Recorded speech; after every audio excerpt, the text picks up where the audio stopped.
3, 2. Welcome to Statistical Analysis. I'm Bonnie Robison, and I will be guiding you through the next sessions on statistics. I've been teaching at Johns Hopkins in the business program for over 20 years, and most of those covering the topic of statistics.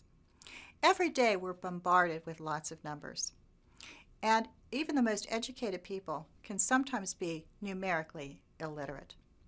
We need to be able to apply the correct statistical test and correctly interpret the results. We also need to be able to evaluate data that's presented to us. In business school, you'll be covering such topics as finance, marketing, market research. All of these are heavily number-driven. Also operations management. So the material we'll be covering will be used again in these classes that you'll be having. Within your work, you'll be able to read business reports, often again number heavy, and financial reports. News stories contain lots of numbers, as well as your personal decisions. And voting season is always very interesting. All the candidates provide lots of numbers to us and lots of statistics. How do we know that these numbers are correct? How do we know that their wording isn't trying to trick us? Lots of statistics is agenda-driven. So we need to be able to ask those critical questions about sample size, the numbers presented in context. Those are the types of things we want to cover in this class, as well as being able to work the formulas and interpret the formulas. We will be starting to cover topics of descriptive statistics, and this is dealing with the whole population. We'll cover probability and different types of distributions, binomial distributions and continuous distributions, as well as the Poisson and exponential distributions. Those you will be using in your operations class later. We move into sampling. When we move into sampling, we move into inferential statistics. In other words, we have to take a sample, and from that sample, we infer for the complete population.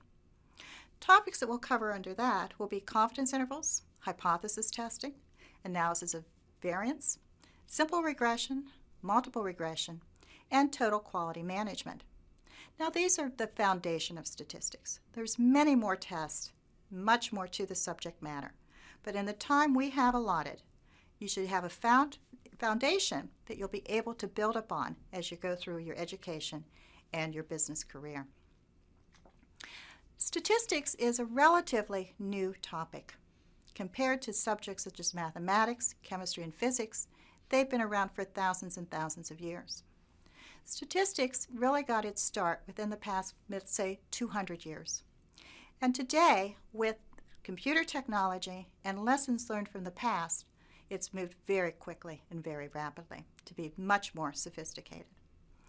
One of those examples is the election of 1936. In 1936, if you think back, we really didn't have computers or use computers. And it was an election year. Franklin D. Roosevelt was running for a second term. He was running against Alf Landon. There was a magazine at the time called the Literary Digest, well-known magazine, and they always conducted a poll to see who was to predict the winner of the presidential election. Well, the magazine predicted, the results came out, that Alf Landon was going to win in a landslide. Well, the magazine was wrong. The poll was wrong. How did this happen? Well, if you think back, in 1936, it was the Depression years. Very few people subscribed to magazines. They also supplemented with telephone calls and with people who had recently bought new cars. Now, telephones and cars were primarily only owned by the wealthy people. And wealthier people are more associated with the Republican Party. Alf Landon was the Republican candidate, and therefore that's why he was predicted the winner. So this was an obvious case of bias. Now today we know how to handle bias and to have fairer polls. In a recent election, Nate Silver was very exact because he used much more sophisticated statistics and was just about right on with the prediction of a recent election. So that's called scientific sampling. So we've come from being small sample sizes, biased sample sizes, to much more sophisticated sampling. You need to know when you have an important business decision or personal decision, you don't want to guess. Some can be very important and have long-term effects. So even if you don't know a statistical test or a numerical approach, sometimes it's worth looking up to see if there is such a numerical approach to take. This can save you from making bad decisions and also for justifying your decisions. So if you're in the marketing department and you need to make a decision whether to market a new product or not, and you say, oh, I like it, my friends liked it, let's go with it. Well, maybe it's a flop. You get called into your boss. They say, well, why did you make this decision? You say, well, I thought it was a good one. That's not going to get you very far. However, if you're able to present numbers, how you collected data, how you interpreted the data, this can then help you justify your answers. Also, we'll be covering techniques such as what's called the hypergeometric mean. This is another example that recently happened in the court.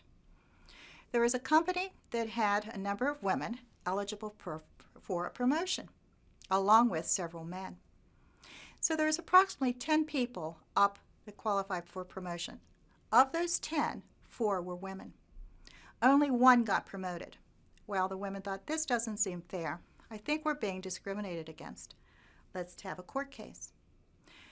Unfortunately, they did not win because the other side knew to apply what's called the hypergeometric mean.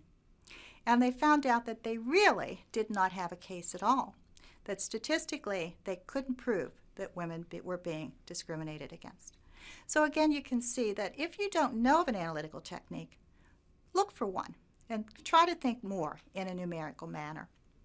These are some of the topics that we'll be covering. We hope to make it interesting and informative, applicable, and you'll be prepared to go on to face your finance classes, your marketing classes, your operations classes, once you have a firm grounding in statistics.